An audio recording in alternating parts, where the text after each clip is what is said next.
In this lecture, we talk about natural transformations. According to Eilenberg and MacLean, this is the most important concept. So to explain this in new terminology, they had to invent functors and categories. So the story begins with natural transformations.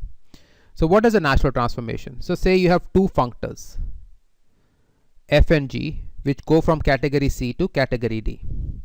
So you have category C and you have a category D, and you have two functors. There's a functor f and then there is a functor g.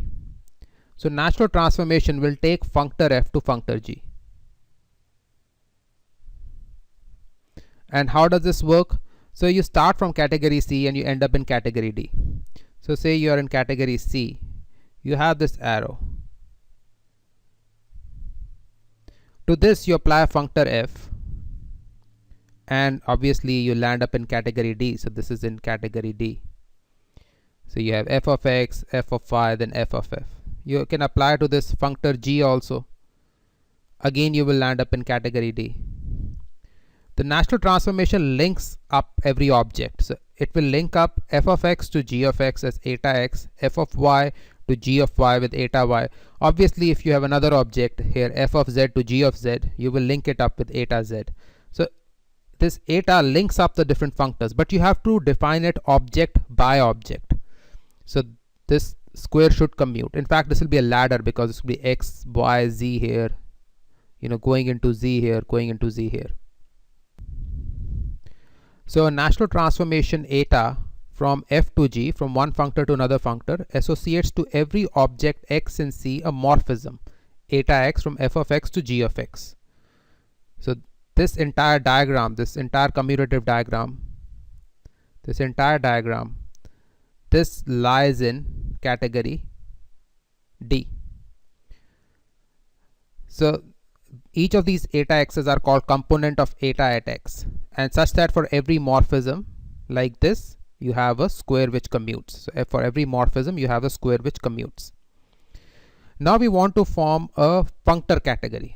So for functor category, functors would be objects and these natural transformations would be morphisms.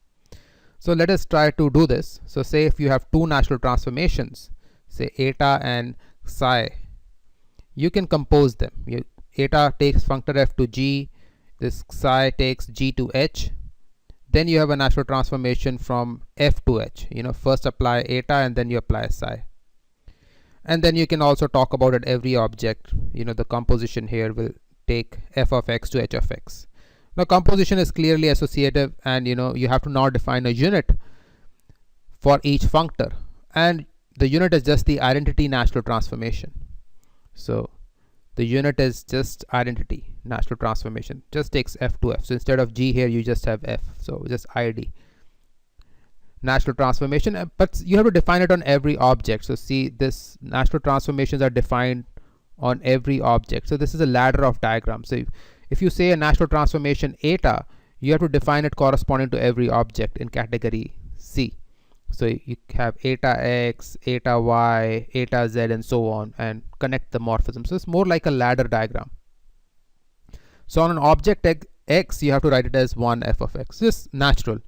So if you fix C as a small category, then you can talk about the functor category. So objects are functors and morphisms are natural transformations. This is generally written as C comma D, or sometimes like this. You have D here and C as the superscript. So from C to D. So natural transformations, you can say C to D. So natural transformations are morphisms, and you write from C to D because all the functors are going from C to D. So all these functors are going from C to D. So all the functors going from C to D, they form the objects. Now let us do some examples for natural transformations. So for a pointed space X, so this is the base point of the space, and for every n greater or equal to 1, there is a Hurewicz homomorphism. It takes fundamental group to this homology group. And if you have a power set functor, takes a set to its power set, then you again have a natural transformation. So you have this x to y in set, and you want some diagram like this. So for this diagram, for f, you just use the identity. So this arrow just comes like this, and then you use the power set To this you associate your power set. So this is your functor, say P. So this functor P takes this to this, and you have PF here. And then you have to have these eta x's and eta y's.